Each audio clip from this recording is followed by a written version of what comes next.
Hi guys, நம்ம CL circus அனிமக்லேம் friends எல்லாரும் கொண்டு ஸோ நம்ம வீடியோ யூடியூப்ல இப்போ தான் ஃபஸ்ட் டைம் பார்த்தீங்கன்னா மறக்காம சேனலுக்கு சப்ஸ்கிரைப் பண்ணி கிளிக் பண்ணிக்கோங்க, பெல் ஐக்கானை சேர்த்து கிளிக் பண்ணுங்கள். ஸோ ஏஷியா கப் பார்த்தீங்கன்னா கிட்டத்தட்ட லீக் ஸ்டேஜஸோட எல்லா மேட்சஸும் முடிஞ்சு போச்சு. ஸோ என்னால் இந்தியா மேட்சஸை சரியாக கவர் பண்ண முடியல. ஏன்னா பாகிஸ்தான் மேட்சாக இருக்கட்டும், ஹாங்காங் மேட்சாக இருக்கட்டும், ஓமான் மேட்சாக இருக்கட்டும், எதுவுமே என்னால் கவர் பண்ண முடியல. எக்ஸ்ட்ரீம்லி சாரி மக்களே. ஏன்னா பர்சனல் ஒர்க்ஸ் வர ரொம்ப அதிகமாகிடுச்சு, சுத்தமாக கவர் பண்ண முடியல. பட் சூப்பர் ஃபோர்ஸ் எப்படியாவது கவர் பண்ணி எல்லா மேட்சும் ரிவ்யூ ஷார்ட்ஸாக போடலான்னு இருக்கேன். ஸோ அதனால் இந்த ஏஷியா கப் சூப்பர் ஃபோர்ஸ் நமக்கு வீடியோ உண்டு. ஸோ பார்த்தீங்கன்னா ஏஷியா கப்பில் குரூப் ஏலேருந்து பார்த்தீங்கன்னா India and Pakistan super 4 qualify இருக்காங்க. குரூப் பியில் பார்த்தீங்கன்னா Sri Lanka and Bangladesh super 4 qualify இருக்காங்க. Unfortunately Afghanistan are out of the tournament. Bangladesh கிட்டையும் ஸ்ரீலங்கா கிட்டையும் தோத்தாலும் அவங்க out of the tournament. So super ஃபோர்ஸோட இதுதான் நடக்க போகுது ஏஷியா கப்பில். ஏஷியா கப்பில் உங்களுக்கே தெரியும் என்னென்ன, இந்தியன் டீம் ஈஸியாக 3 out of 3 ஜெயிச்சிட்டாங்க. பட் இந்தியாவுக்கு பார்த்தீங்கன்னா இந்தியா பாகிஸ்தான் மேட்சோட எனக்கு இந்தியா ஓமான் மேட்ச் தான் பிடிச்சிருந்தது. ஏன்னா ஓமான் ஒரு ஸ்பிரிட்டட் பர்ஃபார்மன்ஸ் கொடுத்தாங்க. அதே மாதிரி ஹாங்காங்குமே ஒரு டீசென்ட் ஃபைட் கொடுத்தாங்க. பட் இந்தியன் டீம் யாராலுமே தோக்கடிக்க முடியல. அந்த சைடு பார்த்தீங்கன்னா குரூப் ஏல நிறைய மேட்ச் சூப்பராக போச்சு. ஆப்கானிஸ்தான் பங்களாதேஷ் லாஸ்ட் ஓவர் வரைக்கும் போச்சு. ஆப்கானிஸ்தான் ஸ்ரீலங்காவும் நல்லா போச்சு. பட் அன்ஃபார்ச்சுனேட்லி ஸ்ரீலங்கா அங்கே இந்தியா மாதிரி 3 out of 3 ஜெயிச்சுட்டு பாயிண்ட்ஸ் டேபிளில் ஃபஸ்ட் இருந்தாங்க. பங்களாதேஷ் 2 வின்னோட குவாலிஃபை ஆகிட்டாங்க. ஆப்கானிஸ்தான் எலிமினேட் ஆகிட்டாங்க. இந்தியன் டீம் பார்த்தீங்கன்னா எல்லாருமே இந்தியா பாகிஸ்தான் மேட்ச்சுக்கு தான் எக்ஸ்பெக்ட் பண்ணோம். பட் அது ரொம்ப சப்பன் முடிஞ்சு போச்சு துபாயில். ஏன்னா பார்த்தீங்கன்னா டாஸ் ஜெயிச்சு பவுலிங் எடுத்தாங்க. இந்தியன் டீம் பிளேயிங் லெவனுக்கும் பாகிஸ்தான் பிளேயிங் லெவனுக்கும் எங்கேயோ தூரத்து டிஸ்டன்ஸ் மாதிரி இருந்தது. ஏன்னா எங்கேயுமே பை சான்ஸ் காம்படிஷனே இல்லை. அவ்வளோ ஈஸியாக பண்டில் அவுட் ஆயிட்டாங்க பாகிஸ்தான். 127 தான் அடிக்க முடிஞ்சுது. ஏன்னா எல்லாருமே சூப்பராக போட்டாங்க. குல்தீப் யாதவா இருக்கட்டும், பும்ராவாக இருக்கட்டும், வருணாக இருக்கட்டும், even Dube, Hardik Pandya, whole bowling யூனிட்டே ஒரு டெட்லியாக தெரிஞ்சாங்க. பாகிஸ்தான் பேட்ஸ்மேனும் க்ளூவே கிடைக்கல. ரொம்ப ஈஸியாக போச்சு. பேட்டிங்கில் பார்த்தீங்கன்னா சூரியகுமார் யாதவ், திலக் வர்மா செம்மையாக ஆடி முடிச்சிட்டாங்க. அபிஷேக் சர்மா அக்ரெசிவ் ஸ்டார்ட் கொடுத்தாரு. ஓமான் மேட்சஸில் பார்த்தீங்கன்னா எல்லாருமே ஆனாங்க. சாம்சன் ஒரு 50, நம்பர் 3, அதுக்கப்புறம் அபிஷேக் சர்மா, அப்புறம் அக்ஷர் பட்டேல் அடிச்சாங்க. ஹாங்காங் மேட்ச் சிம்பிளாக 4 ஓவர்ஸ்லேயே முடிச்சிட்டாங்க மேட்சை. ஸோ இந்த சூப்பர் ஃபோர்ஸ் தான் இந்தியாவுக்கு டஃபஸ்ட்டாக இருக்க போது நான் நினைக்கிறேன். ஏன்னா சூர்யாவுக்கு இந்த 3 மேட்சஸ் ரொம்ப ஈஸியாகவே இருந்தது கேப்டன்சி பண்ணி ஜெயிக்கிறதுக்கு. பட் சூப்பர் ஃபோர்ஸ் அப்படி இருக்காது. ஏன்னா பாகிஸ்தான் அந்த ஒரு வெறியோடு வருவாங்க. பங்களாதேஷ், ஸ்ரீலங்கா டெட்லியாக தெரியுறாங்க. ஸோ என்ன நடக்குதுன்னு பார்க்கலாமே. ஸோ சூப்பர் ஃபோர்ஸோட ஷெட்யூல் இதான் மக்களே. First match Saturday September 20 Sri Lanka Bangladesh. Second match India Pakistan Sunday திரும்பி துபாயில் 7 மணிக்கு. September 23 Monday Pakistan Sri Lanka. September 24 Tuesday India Bangladesh. September 25 Pakistan Bangladesh. September 26 India Sri Lanka. Final பார்த்தீங்கன்னா செப்டம்பர் 28. ஸோ பார்த்தீங்கன்னா இதில் எல்லாமே துபாயில் தான் நடக்குது. ஸ்ரீலங்கா பங்களாதேஷ் மட்டும் அபுதாபியில் நடக்குது. ஸோ மற்ற எல்லா மேட்சும் துபாயில் தான் நடக்குது. ஸோ இந்தியா, பங்களாதேஷ், பாகிஸ்தான், ஸ்ரீலங்கா இந்த 4 டீமில் தான் யாரோ ஒருத்தர் கப்படிக்க போகிறாங்க. அது யார்? 99% நீங்கள் எல்லாம் இந்தியான்னு சொல்லுவீங்க. ஏன் ஈவன் நானும் சொல்லலாம். பட் அந்த 1% I will give to Sri Lanka. Pakistan, Bangladesh பார்க்கலாம் என்ன பண்ணுறாங்க. பட் லீக் என்டர்டெய்னிங்காக இனி இருக்க போதுங்க. ஏன்னா ஆப்கானிஸ்தான் வருவாங்கன்னு எல்லாரும் எதிர்பார்த்தாங்க. இந்தியாவுக்கு டஃப் கொடுக்கறது ஸ்ரீலங்காவோட எல்லாரும் ஆப்கானிஸ்தான் தான் ஹையாக ரேட் பண்ணாங்க. ஈவன் நம்ம கிரிக்கெட்டிங் எக்ஸ்பர்ட்ஸ் நிறைய அவங்க யூடியூப் சேனல் ஆப்கானிஸ்தான் ரேட் பண்ணாங்க. பட் அன்ஃபார்ச்சுனேட்லி அவங்களுக்கு அந்த பேட்டிங் ப்ராப்ளம் இன்னமும் தொடர்ந்துட்டு இருக்குது. ஒரு ஸ்டெடியான பேட்டிங், அவங்களுக்கு பவர் ஹிட்டிங்கே இல்லை. பவுலிங் நம்பியே இருக்காங்க. ஸோ அதனால் ஆப்கானிஸ்தான் காலி. பங்களாதேஷ் ஸ்லோவாக நல்லா ஆடுறாங்க. ஸோ அதனால் தி டிசர்வ். ஸ்ரீலங்கா பார்த்தீங்கன்னா இந்தியா மாதிரி ஒரு டாமினன்ட் ஃபோர்ஸாக தெரியுறாங்க. சனா ஜெயசூர்யா கேல. ஸோ அவங்க சூப்பராக பண்ணுறாங்க. பாகிஸ்தானுக்கு சிங்ஸ் இந்த ஆர்மா நிறைய இருக்குது. பட் எப்படியோ ஓசிலாம் வந்துட்டாங்க. இங்கே என்ன பண்ணாங்கன்னு பார்ப்போம். ஸோ இன்றைக்கி இவ்வளோ வளவலன்னு பேசுகிறானே, இப்போ என்னடா நீ பேச போகிற, கண்டென்ட்டுக்குள்ளே வாடா அப்படின்னு நீங்கள் மைண்ட் வாய்ஸ் கேட்குது. சரி, நான் கண்டென்ட்டுக்குள்ளேயே வரேன். ஸோ இன்றைக்கி நம்ம எந்த வீடியோ பார்க்க போகிறோம்னு பார்த்தீங்கன்னா, நம்ம வீடியோவில் India vs Pakistan super 4 match review தான் பார்க்க போகிறோம். எஸ், துபாயில் நடக்க போகுது. நைட்டு 8 மணி இந்தியன் டைமில் ஸ்டார்ட் ஆக போகுது. India vs Pakistan match review தான் பார்க்க போகிறோம். 2 டீமோட பிளேயிங் 11 காம்பினேஷன்ஸ், பிச்சு எப்படி இருக்க போகுது, யாருக்கு அப்பர் ஹேண்ட் அட்வான்டேஜ் இருக்குது, யார் ஜெயிப்பா, என்ன நடக்க போகுது, எல்லாமே ஒரு டீட்டெயில் அனாலிசிஸ் இந்த வீடியோவில் பார்ப்போம். ஸோ வாங்க வீடியோக்குள்ளே போகலாம். So India Pakistan match review தான் இந்த வீடியோவில் நம்ம பார்க்க போகிறோம். ஃபேக்ட் ஆஃப் டேயில் ஒரு இன்ட்ரெஸ்டிங் ஃபேக்ட் நான் லாஸ்ட் இந்தியா பாகிஸ்தான் மேட்ச் தான் நோட் பண்ணேன். அது என்னன்னா, சின்ஸ் பும்ரா டெபியூ பண்ணதுலேருந்து இந்தியா vs பாகிஸ்தான் ஆடின பும்ராவோட எல்லா மேட்ச்லையும் அவர் இது வரைக்கும் 6 கன்சீட் பண்ணதே கிடையாதான். லாஸ்ட் லீக் ஸ்டேஜஸில் இந்தியா பாகிஸ்தான் ஆன மேட்ச் தான் first time Bumrah has considered 6 against Pakistan. எவ்வளோ சர்ப்ரைசிங்காக இருக்குல்ல. பும்ரா மாதிரி பவுலரை யாராலையும் அவ்வளோ ஈஸியாக 6 அடிக்க முடியாது. அது உங்களுக்கே தெரியும். பட் பாகிஸ்தான் டீமில் அந்த அளவுக்கு பவர் ஹிட்டரும் கிடையாது. பட் சர்ப்ரைசிங் பார்த்தீங்கன்னா, இவ்வளோ நாள் இந்தியா பாகிஸ்தான் ஆனபோது பும்ரா 6 கன்சீட் பண்ணல. அன்றைக்கி தான் ஃபஸ்ட் டைம் பண்ணார். ஸோ இதுதான் இன்றைக்கி ஃபேக்ட் ஆஃப் த டே. சரி வாங்க ஸ்டேடியம் அனாலிசிஸ்குள்ளே போவோம். ஸோ எங்கே நடக்குது? ஆஸ் யூஷுவல் துபாய் தான். ஸோ துபாய் அபுதாபி இப்போ இந்த சம்மர் டைம் முடிஞ்சு அவங்களுக்கு வின்டர்னு சொல்ல முடியாது. பட் கொஞ்சம் மாட்ரேட்டான சீசனால் பிச்சர்ஸ் ரொம்ப ரொம்ப ஸ்லோவாக ட்ரையாக இருக்குது. உங்களால் அவ்வளோ ஈஸியாக இங்கே 180 to 200 ஸ்கோர் பண்ணவே முடியாது. அன்லெஸ் அண்ட் அதர்வைஸ் உங்கள் பேட்டிங் டெட்லியாக இருந்தால் மட்டும்தான். ஸோ அதனால் எனக்கு தெரிஞ்சு எந்த டீம் டாஸ் ஜெயிக்குதோ கண்ணு முடியும்னு ஃபஸ்ட் பவுலிங் எடுங்க பெஸ்ட்டு. ஏன்னா ஏன்னா பார்த்தீங்கன்னா பிச் வந்து செகண்ட் ஹாஃபில் வந்து கொஞ்சம் டிட்டோரியேட் ஆகும். ஸோ அதனால் பேட்டுக்கு கொஞ்சம் நல்லா வரும் ஃபர்ஸ்ட் ஹாஃப் கம்பேர் பண்ணால். ஸ்பின்னர்ஸ் கண்டிப்பாக வைட்டல் ரோல் ப்ளே பண்ணுவாங்க. ஃபாஸ்ட் பவுலர்ஸ் ரொம்ப ஏற்றக்கூடாது. ஒரு மீடியம் 130 ஓகே, ரொம்ப கும்முன்னு ஏற்றினா அடி வாங்குவாங்க. அதே மாதிரி ஸ்பின்னர்ஸ்க்கு இங்கே சூப்பர் கண்ட்ரோல் இருக்குது. ஸோ டாஸ் யார் ஜெயிக்கிறாங்களோ பவுலிங் போட்டவங்களுக்கு கண்டிப்பாக அட்வான்டேஜ், சேசிங் டீம் ஜெயிக்கலாம். சரி வாங்க அட்வான்டேஜ் யார் இந்தியா பக்கம் தான் இந்தியாவிலேருந்து ஸ்டார்ட் பண்ணுவோம். ஸோ இந்தியாவோட ஸ்குவாடு பார்த்துருவோம். சூரியகுமார் யாதவ், சுப்மன் கில், திலக் வர்மா, ரிங்கு சிங், அக்ஷர் பட்டேல், அபிஷேக் சர்மா, ஹார்திகா, டூபே, குல்தீப், வருண் சக்கரவர்த்தி, பும்ரா, அஷ்தீப் சிங், அஷித் ராணா, சஞ்சு சாம்சன், ஜிதேஷ் சர்மா. ஸோ இதுதான் இந்தியன் டீமோட ஓவரால் ஸ்குவாட் இந்த ஏஷியா கப்புக்கு உங்களுக்கே தெரியும். ஸோ இதில் பார்த்தீங்கன்னா இந்தியன் டீம் லீக் ஸ்டேஜில் 2 மேட்ச் ஒரே பிளேயிங்கில் தான் இருந்தாங்க. லாஸ்ட் மேட்ச் மட்டும் பார்த்தீங்கன்னா பும்ரா, வருண் சக்கரவர்த்திக்கு ரெஸ்ட் கொடுத்துட்டு அஷ்தீப் சிங் அண்ட் அஷித் ராணா ஆடுவாங்க. சரி ஓகே, இப்போ துபாயில் தான் நடக்குது. திரும்பி பாகிஸ்தானோட அந்த மாதிரி 3 ஸ்பின்னர்ஸோட தான் போகிறாங்களா அஷ்தீப் இல்லையா நீங்கள் கேட்டிங்கன்னா ஆப்வியஸ்லி எஸ் தாங்க சொல்லுவேன். ஏன்னா இந்த பாகிஸ்தான் டீம் வந்து ஸ்பின்னுக்கு ரொம்ப திணறாங்க. அது நம்ம ஈஸியாக துபாயிலே பார்த்தோம். ஸோ அதனால் இந்தியன் டீமோட பிளேயிங் லெவன் எப்படி இருக்கும்னு பார்த்தீங்கன்னா Shubman Gill, Abhishek Sharma opening, number 1 down Tilak Varma, number 4 Suryakumar Yadav, number 5, 6, 7, 8 இது வந்து கண்டிப்பாக ஆர்டர் வந்து மாறுங்க. லெஃப்ட் ஹேண்டர் விக்கெட் வந்தால் லெஃப்ட் ஹேண்டர், ரைட் ஹேண்ட் அந்த ஆர்டரில் வந்து சிவம் டூபே, சாம்சன், ஹர்திக் பாண்டியா, அக்ஷர் பட்டேல் இவங்க 4 பேரும் மாறி தான் வருவாங்க. இவங்க 4 பேருக்குமே மிடில் ஆர்டரில் ஒரு சர்டன் பொசிஷனே கிடையாது. பட் யார் வேணாலும் அடிச்சாடலாம், ஃப்ளோட்டர் ரோலும் ஆடலாம். அதுக்கப்புறம் நம்பர் 9 குல்தீப் யாதவ், 10 பும்ரா, 11 வருண் சக்கரவர்த்தி. ஸோ பேக்கப்பில் அஷ்தீப் சிங், ஜிதேஷ் சர்மா, ரிங்கு சிங், அஷித் ராணா தான் ஆட போகிறாங்க. ஸோ அதனால மோஸ்ட்லி இந்தியன் டீம் அதே பிளேயிங் லெவன், அதாவது பாகிஸ்தான் கூட லாஸ்ட் டைம் லீக் ஸ்டேஜஸில் என்ன பிளேயிங் லெவன் ஆனாங்களோ அதே தான் ஆடுவாங்க. எனக்கு தெரிஞ்சு எந்த சேஞ்சஸும் இருக்காது. 3 ஸ்பின் அட்டாக்கு கன்னாக தெரியுது இந்தியாவுக்கு. சரி வாங்க இந்தியன் டீம் பிளேயிங் லெவன் பார்ப்போமே. அபிஷேக் சர்மா, சுப்மன் கில். ஸோ எனக்கு தெரிஞ்சு இது சுப்மன் கில்க்கு ஒரு மெயின் சான்ஸுங்க. ஏன்னா லீக் ஸ்டேஜில் அவர் அவ்வளோவா இம்ப்ரெஸ் பண்ணவே இல்லை. பாகிஸ்தான் மேட்ச் வந்து ஸ்டார்ட் கிடச்சிது, பட் 3rd ஓவர்லேயே அவுட் ஆயிட்டாரு. ஓமான் மேட்சஸ்லையும் சீக்கிரம் அவுட் ஆயிட்டாரு. ஓமான் மேட்சஸில் ஹாங்காங்கோட ஒரு மேட்ச் மட்டும் அவர் ஏதோ கொஞ்சம் 30 ஓவர் தான் வச்சார். அது 4 ஓவர்ஸ் மேட்ச். ஸோ அதனால் கில் கிட்டேருந்து நான் எக்ஸ்பெக்ட் பண்ணுறேன். ஷாயின் அஃப்ரிடி, ஹாரிஸ் ராஃப், அதுக்கப்புறம் ஆப்ரார் அஹமத், அந்த சைமயூப் தான் விக்கெட்டை லாஸ்ட் டைம் எடுத்தார். ஸோ அவர் கூட எப்படி சுப்மன் கில் ஆறான்னு வெயிட் பண்ணி பார்க்கலாம். அட்லீஸ்ட் ஒரு 30 ஆச்சாலும் பெருசு. அபிஷேக் சர்மா சொல்லவே வேணாங்க, கண்ணில் கருப்பு துணி கட்டின மாதிரி தான். அவரால் பேட்டில் பவர் பிளேயில் எவ்வளோ போடுறதோ அவ்வளோ அடிச்சு கொடுத்துருவாரு. 30-40 உங்களுக்கு கண்டிப்பாக உண்டு. அன்லெஸ் அண்ட் அதர்வைஸ் அவர் பவர் பிளேயில் ஃபெயில் ஆனால் இந்தியன் டீம் கண்டிப்பாக மாற்றிப்பாங்க. ஏன்னா அதுக்கப்புறம் பொறுமையாக தான் ஆடுவார் திலக்கும் சுப்மன். ஸோ அபிஷேக் சர்மாவோட ஸ்டார்ட் இந்தியாவுக்கு ரொம்ப முக்கியம். எப்படி ஷைன் அஃப்ரிடியை போனதோ ஆனாலும் அந்த மாதிரி ஆடுறான்னு பார்க்கலாம். நெக்ஸ்ட் பார்த்தீங்கன்னா சஞ்சு சாம்சன், ஜிதேஷ் சர்மா. நான் வந்து சஞ்சு சாம்சன் 1 டவுன் எதிர்பார்த்தேன். பட் இந்தியன் டீம் அவர் மிடில் ஆர்டர் ப்ரிஃபர் பண்ணுறாங்க. ஓமான் மேட்சஸ் வந்து சும்மாங்க அவர் வந்து 1 டவுனில் ஆடினார். அந்த மாதிரி எனக்கு தெரிஞ்சு பாகிஸ்தானோட பண்ணுவாங்கன்னு தெரியாது. ஏன்னா திலக் ஸ்கை இருக்கிற ஃபார்முக்கு சஞ்சு கீழே தான் ஆடுவார்.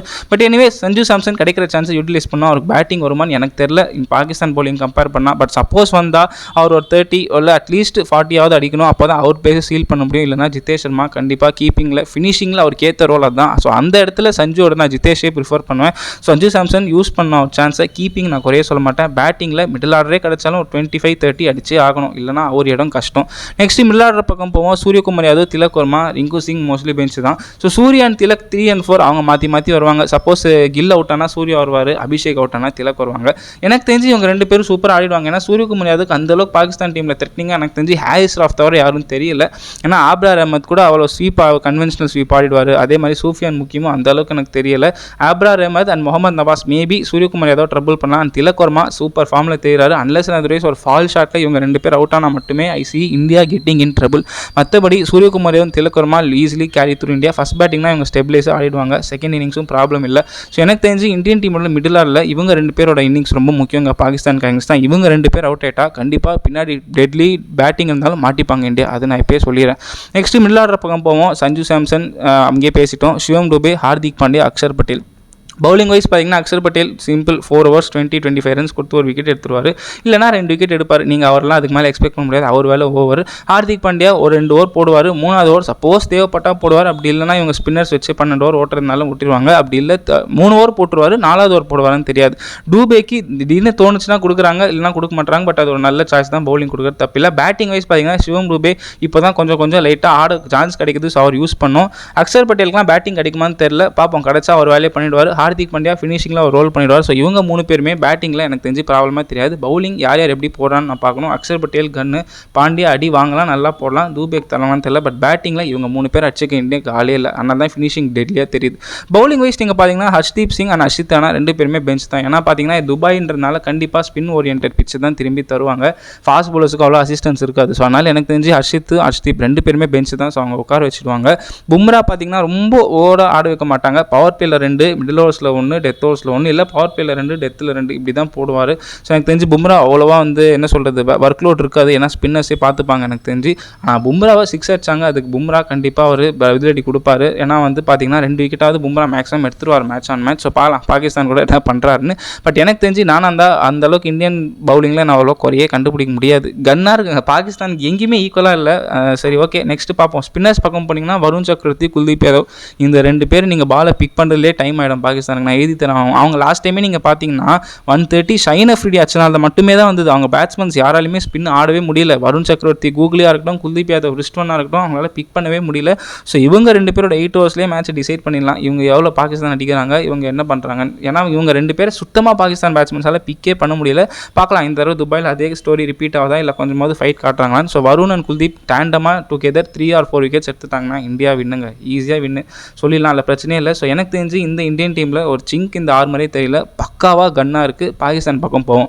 பாகிஸ்தான் ஸ்குவாடை பார்த்துருவோம். Pakistan captain Salman Ali Agha, Abrar Ahmed, Faheem Ashraf, Fakhar Zaman, Haris Rauf, Hasan Ali, Hasan Nawaz, Hussain Talat, Khushdil Shah, Mohammad Haris wicket keeper, Mohammad Nawaz, Mohammad Wasim junior, Sahibzada Farhan, Saim Ayub, Salman Mirza, Shaheen Afridi, Sufiyan Muqeem. So இதுதான் பாகிஸ்தானோட ஸ்குவாடு. இந்தியன் டீமில் குறையே இல்லை, கன்னாக இருக்குது. ஸோ பாகிஸ்தான் பற்றி நம்ம இப்போ பார்க்குறோம். பாகிஸ்தான் டீமில் பார்த்தீங்கன்னா என்ன தான் ஓல்டு ஏஜ் ஸ்குவாடாக இருந்தாலும் அவங்க இன்னும் ஒரு 2-3 பேர் டிபெண்ட் பண்ணியே தான் இருக்காங்க. அந்த 2-3 பேர் இன்னுமே ஸ்குவாடில் கண்டினியூ தான் இருக்காங்க. என்ன தான் பாபர் ஆசம், முகமது ரிஸ்வானை ரிலீஸ் பண்ணாலும் திரும்பி அதே மாதிரி தான் ஆடுறாங்க. எனக்கு அதுதான் அந்த கான்செப்டே புரிய மாட்டேங்குது. அக்ரெசிவ் பிராண்ட் ஆஃப் அப்ரோச் எங்கே கேள்விக்குறி. ஸோ அவங்களோட ஓப்பனர்ஸ் யாரான்னு பார்த்தீங்கன்னா சயீம் அயூப், சாஹிப் ஜாதா ஃபர்ஹான். ஸோ எனக்கு தெரிஞ்சு சயீம் அயூப் வந்து இவர் வந்து மினி அபிஷேக் சர்மா தான். இவர் பார்த்தீங்கன்னா இப்போ 3 மேட்சாக டக் அவுட் ஆகிட்டு வராரு. என்னன்னு தெரியல, அவ்வளோ பேசினார். 6 அடிப்பான்லாம் யாரோ சொன்னாங்க, நான் யாரும் சொல்ல விரும்ப. பட் பார்த்தீங்கன்னா ஒரு ரன் கூட அடிக்க முடியல 3 மேட்ச்சில். Let's see. ஆனால் சயீம் அயூப் அஸ் பவுலர் நான் செம்மையாக ரேட் பண்ணுறேன். ஏன்னா அவரோட கேரம் பாலாக இருக்கட்டும், இல்லை அவர் போடுற ட்ரிஃப்டராக இருக்கட்டும், சூப்பராக ஒர்க் ஆகுது. அவர் பவர் பிளேயில் பாகிஸ்தான் சூப்பராக யூஸ் பண்ணுறாங்க, குடோஸ் டு தம். பட் பேட்டிங்கில் சயீம் அயூப் அடிச்சே ஆகணும். அட் த டாப் அவர் கிரியேட் பண்ணுற இம்பாக்ட் அபிஷேக் சர்மாக்கு ஈக்குவலாக இருக்கும். ஸோ இவர் கொஞ்சம் இந்தியா வாட்ச் பண்ணணும், சீக்கிரம் விக்கெட் எடுத்துட்டா நல்லது. சாஹிப் ஜாதா ஃபர்ஹான் எனக்கு தெரிலங்க, அவர் வந்து ரொம்ப டைம் எடுத்தாடுறாரு. ஆனால் பிஎஸ்எல்ல டக்குன்னு நடிக்கக்கூடிய பிளேயர் ஏன் இங்கே இப்படி டைம் எடுக்கிறான்னு தெரியல. ஸோ இவங்க 2 பேர் சீக்கிரம் அவுட் ஆனால் மாட்டிப்பாங்க பாகிஸ்தான். மிடில் ஆர்டர் பார்த்தீங்கன்னா ஃபக்கர் ஜமான் ஆதி காலத்து பிளேயர், இன்னும் பழைய கட்டையாக தெரியாரு. பட் அவர் கொடுக்குற ஒரு இம்பாக்ட் இனிமே பாகிஸ்தானுக்கு உதவுதுன்னு தான் சொல்லுவேன். ஏன்னா இவர் ஒருத்தர் மட்டும்தான் ஸ்பின்னை டேக் டவுன் பண்ணி ஆடுவார், ஃபீட்டை நல்லா யூஸ் பண்ணுவார். ஸோ ஃபக்கர் ஜமானோட இன்னிங்ஸ் ரொம்ப முக்கியம். அட்லீஸ்ட் ஒரு 30 to 40 அடிக்கணும், அப்போ தான் பாகிஸ்தான் காப்பாற்ற முடியும். சல்மான் அலியாக ஆஸ் அ கேப்டனாக என்ன பண்ணுறாருன்னு எனக்கு தெரிய மாட்டேங்குது. பேட்டிங் அநியாயத்துக்கு ஓடிய மேட்ச் மாதிரி ஆடுறாரு, ஒரு T20 மாதிரி ஆட மாட்டார். 20 பால் 26 ரன், 20 வேஸ்ட்டுங்க. டக்கு நானும் அட்லீஸ்ட் 100 மேலேயாவது ஸ்ட்ரைக் ரேட் வச்சுருக்கணும். இவர் ஆடுற இன்னிங்ஸ் வந்து யாருக்கு பாதகமாக இருக்கு இல்லையோ பாகிஸ்தானுக்கே பாதகமாக இருக்குது. ஸோ அதனால் ஆஸ் அ கேப்டனாக ஒரு ஸ்ட்ரைக் ரேட் இம்ப்ரூவ் பண்ணணும், டக்கு ரன்ஸ் அடிக்கணும். அதே மாதிரி ஃபக்கர் ஜமான் கொஞ்சம் அக்ரெசிவ் ஆடணும், வேறு வழி இல்லை. இல்லைனா பாகிஸ்தான் டாப் 4 ததிக்கினத்துவமாக தான் தெரியுது. மிடில் ஆர்டரில் பார்த்தீங்கன்னா ஹசன் நவாஸ் ஆடுறாரு. அவர் வந்து ஒரு நல்ல டேலண்ட்டாக பார்த்தேன் பிஎஸ்எல்ல. பட் ஏன் இங்கே ஸ்ட்ரகிள் ஆகிறான்னு தெரியல. அவரால் சரியாக என்ன சொல்கிறது பேட்டிங் இது பண்ண முடியல. இவருக்கு ரீப்ளேஸ்மெண்ட்டாக பார்த்தீங்கன்னா உசேன் தாலத்துன்னு இருக்கார். இவர் கொஞ்சம் மீடியம் பேஸும் போடுவார். ஸோ எனக்கு தெரிஞ்சு உசேன் தாலத்தையும் ஆட வைக்கலாம். லெஃப்ட் ஆம் பேட்ஸ்மேனாக இவர் என்ன சொல்கிறது Hasan Nawaz right hand batsman. So யார் ஆட வைக்க போகிறாங்கன்னு தெரியல. பட் எனக்கு தெரிஞ்சு மிடில் ஆர்டரில் கொஞ்சம் இம்பாக்ட் கொடுக்கணும். இவங்க 2 பேரில் யார் ஆடினாலும் நல்லா என்ன சொல்கிறது அக்ரெசிவ் ஆடணும். ரொம்ப டைம் எடுத்துலாம் ஆனால் வேலைக்கே ஆகாது. ஏன்னா இவங்க வந்து Mohammed ரிஸ்வானும் Babur ஆசமும் slow strike rate ஒன்றுமே இல்லை, பேட்டிங் கம்மியாக இருக்குன்னு சொல்லிட்டு தான் ரிலீஸ் பண்ணாங்க. பட் மற்றவங்களும் அதே மாதிரி ஆனால் அப்போ அவங்களுக்கும் இருக்கும் என்ன டிஃப்ரென்ஸு. ஸோ அதனால் அக்ரெசிவ் பிராண்ட் ஆஃப் கிரிக்கெட் ஆட ஆரம்பிக்கணும் பாகிஸ்தான், என்ன தான் பவுலிங் இந்தியா டெட்லியாக இருந்தாலும். நெக்ஸ்ட்டு பார்த்தீங்கன்னா முகமது ஹாரிஸ். இவர் பார்த்தீங்கன்னா பிரைமர்லி ஒரு 1 down இல்லை ஓப்பனர் பிளேயர். இவர் வந்து நம்பர் 4 and 5 ஆட வைக்கிறாங்க. எனக்கு அந்த கான்செப்டே புரியல, ஏன் அவ்வளோ கீழே ஒரு ஆடுறாரு. இவர் பார்த்தீங்கன்னா எதிர் 1 down 2 down ஆடலாம் ஃபக்கர் ஜமான் கூட, ஏன் அவ்வளோ கீழே போகிறான்னு தெரியல. பட் இவர் ஒரு செம்ம டேலண்ட்டுங்க. இவருமே வந்து மினி பட்டாபாகம் batting like Gurbaz kind of player. மாட்டுச்சுன்னா கண்டிப்பாக ஆட கொடுப்பாரு, நல்லா ஃப்ளெக்சிபிளாக ஸ்டைலிஷாக ஆடுவார். அப்படி இல்லைனா டக்குன்னு அவுட் ஆகிடுவார். பட் ஒரு நல்ல கீப்பர், நல்ல என்ன சொல்கிறது நல்ல பிரில்லியன்ட் பிளேயர். ஸோ முகமது ஹாரிஸோட இன்னிங்ஸ்மே மேபி இந்தியாவை ட்ரபிள் பண்ணலாம், நல்லா ஆடனா. இல்லைனா கொஞ்சம் கஷ்டம் தான் பாகிஸ்தானுக்கு. நெக்ஸ்ட்டு பார்த்தீங்கன்னா இங்கே தான் பாகிஸ்தான் மாட்டிக்கிறாங்களோன்னு தோணுது. அவங்க வந்து ஒரு எக்ஸ்ட்ரா ஸ்பின்னர் வேணும்னா குஷ்டில் ஷா பக்கம் போகலாம், இல்லை எனக்கு ஒரு ஃபாஸ்ட் பவுலர் வேணும்னா ஃபஹீம் அஷ்ரஃப் பக்கம் போகலாம். 2 பேருமே பேட்டிங்கும் ஆடுவாங்க, பவுலிங் போடுவாங்க, நல்ல ஆல்ரவுண்டர்ஸ். ஏன்னா Khushdil Shah left hand batsman, left hand bowler. Faheem Ashraf வந்து left hand batsman, right hand bowler. Faheem அஷ்ரஃபால் 125 130 கிளிக் பண்ண முடியும். குஷ்டில் ஷா ஒரு நல்ல பார்ட் டைம் ஸ்பின்னர், அவர் வச்சு நீங்கள் ஒரு 2 ஓவர் ஓட்டலாம். ஸோ பாகிஸ்தான் எனக்கு தெரிஞ்சு துபாய்னால குஷ்டில் ஷாவோட தான் ப்ரிஃபர் பண்ணுவாங்கன்னு நினைக்கிறேன். ஏன்னா ஹாரிஸ் ராஃப் வர ஆடுறாரு. பட் பேட்டிங்கில் இவங்க 2 பேர் இம்பாக்ட் கிரியேட் பண்ணி ஆனாங்க. என்ன தான் பவுலிங்கில் ஆப்ஷன்ஸ் இருந்தாலும் பேட்டிங் தான் பாகிஸ்தான் வீக்காக தெரியுது. ஸோ அதனால் பேட்டிங்கில் இவங்க 2 பேர் என்ன தான் ஆனாலும் ஒரு கீழே வந்தாலும் 15-20 ரன்ஸ் ஆட் பண்ணணும், அப்போ தான் ஹெல்ப் ஆகும் பாகிஸ்தான். பவுலிங் பக்கம் போனீங்கன்னா அதே 2 தூண் தாங்க, ஹாரிஸ் ராஃப், ஷஹீன் அஃப்ரிடி. அவங்க தான் திரும்பி டீமை காப்பாதுங்க. ஏன்னா வந்து நசீம் ஷாவும் இல்லை, ஹசன் அலி எல்லாம் எதுக்கு திரும்பி எடுத்து ஆட வைக்கிறாங்கன்னு தெரியல. முகமது வசீம் வந்து பேஸ் தான், மூவ்மெண்ட் இருக்குமான்னு தெரியாது. ஸோ அதனால் ஷைன் அஃப்ரிடி அண்ட் ஹாரிஸ் ராஃபோட 8 overs தான் கதையை தீர்மானிக்க போகுது பாகிஸ்தானுக்கு. ஏன்னா ஷைன் அஃப்ரிடி ரொம்ப ஈஸியாக ஆட்டாங்க லீக் ஸ்டேஜில். அபிஷேக் சர்மா பொழந்து எடுத்துட்டாரு, ஹாரிஸ் ராஃப் ஆடலை. ஸோ அதனால் ஹாரிஸ் ராஃபோட பேஸ் இருமுனை கத்தி தான். ஒன்று எக்ஸ்ட்ராவாக 40-15 போயிடுவார் 4 ஓவரில். அப்படி இல்லைனா நல்ல லென்த்து போட்டு விக்கெட் எடுக்கலாம். ஷைன் அஃப்ரிடியே பவர் பிளேயில் டெட்லியாக தெரியலனா பாகிஸ்தான் மாட்டிப்பாங்க. ஸோ எனக்கு தெரிஞ்சு பவர் பிளேயில் ஒரு 2 விக்கெட் விடணும், ஹாரிஸ் ராஃபும் விக்கெட் எடுக்கணும். இவங்க 2 பேர் விக்கெட் லெஸ்ஸாக போனாங்கன்னா எழுதி குத்தலாம் பாகிஸ்தான் தோல்வின்னு.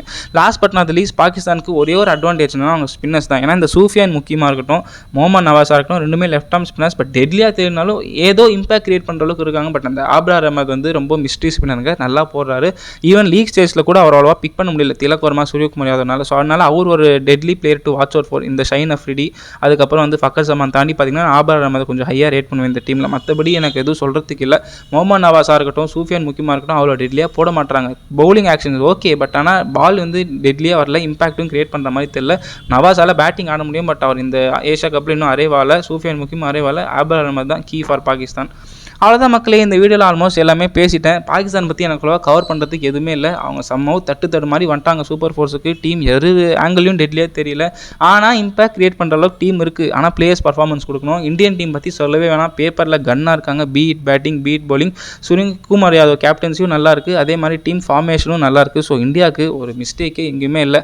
சீக்கிரம் ஒரு 3 or 4 விக்கெட்ஸ் பவர் பிளே வந்தால் மட்டுமே தான் இந்தியா மாட்டிப்பாங்க. மற்றபடி I see India clearly dominating. So என்னோட ப்ரெடிக்ஷன் இந்தியா 90, பாகிஸ்தான் 10. இதுதான் நான் என்னோட ப்ரெடிக்ஷன் சொல்கிறேன். திரும்பி துபாயில் இந்தியாவோட சம்பவம் தான் கை ஓங்க போகுதுன்றேன். நீங்கள் என்னன்னு சொல்லுங்கள் நான் வீடியோ பற்றி. ஸோ உங்களோட ஒப்பீனியன் என்ன தாராளமாக கமெண்ட் செக்ஷன் சொல்லுங்கள். இந்தியா 11 பாகிஸ்தான் பிளேயிங் 11 கரெக்ட் தான். நான் இந்தியா பாகிஸ்தானோட ஒப்பீனியன் நான் என்னோட பற்றி கொடுத்துட்டேன். நீங்கள் இந்தியா மேட்ச் பற்றி என்ன நினைக்கிறீங்க, இந்தியாவோட சான்சஸ் பற்றி என்ன நினைக்கிறீங்க, பாகிஸ்தான் சப்போஸ் ஜெயிக்கணும்னா என்னெல்லாம் பண்ணலாம், எப்படி இந்தியாவை தோக்கடிக்கலாம் அப்படின்ற ஒப்பீனியன் தாராளமாக கமெண்ட் செக்ஷனில் வைங்க. Next India vs Bangladesh super 4 match ரிவ்யூவில் பார்க்கணும். இந்த மேட்ச் ரிவ்யூ ஷார்ட்ஸாக வரும். ஸோ அவ்வளோதான் மக்களே, வீடியோட எண்டு பாட்டுக்கு வந்துட்டோம். ஸோ இனி அடிக்கடி Asia cup match review India அது வரும். முடிஞ்சால் மற்ற மேட்ச்சுக்கு கவர் பண்ணுறேன். ஷார்ட்ஸ் எல்லா மேட்ச்சுக்கும் சூப்பர் 4 உங்களுக்கு ரிவ்யூவாக வரும். ரிவ்யூ ஷார்ட்ஸ் வரும், மறக்காமல் பாருங்கள். வீடியோ பிடிச்சிருந்தால் லைக் பண்ணுங்கள், கமெண்ட் பண்ணுங்கள், ஷேர் பண்ணுங்கள். மறக்காம சேனலுக்கு சப்ஸ்கிரைப் பண்ணி கிளிக் பண்ணிக்கோங்க. முடிஞ்ச அளவுக்கு வீடியோ ஃபுல்லாக பாருங்கள், ஷேரும் பண்ணுங்கள். ஷார்ட்ஸும் அடிக்கடி போடுவேன், நடுவில் போடுறதுக்கு மன்னிச்சிடுங்க. சாரி மக்களே.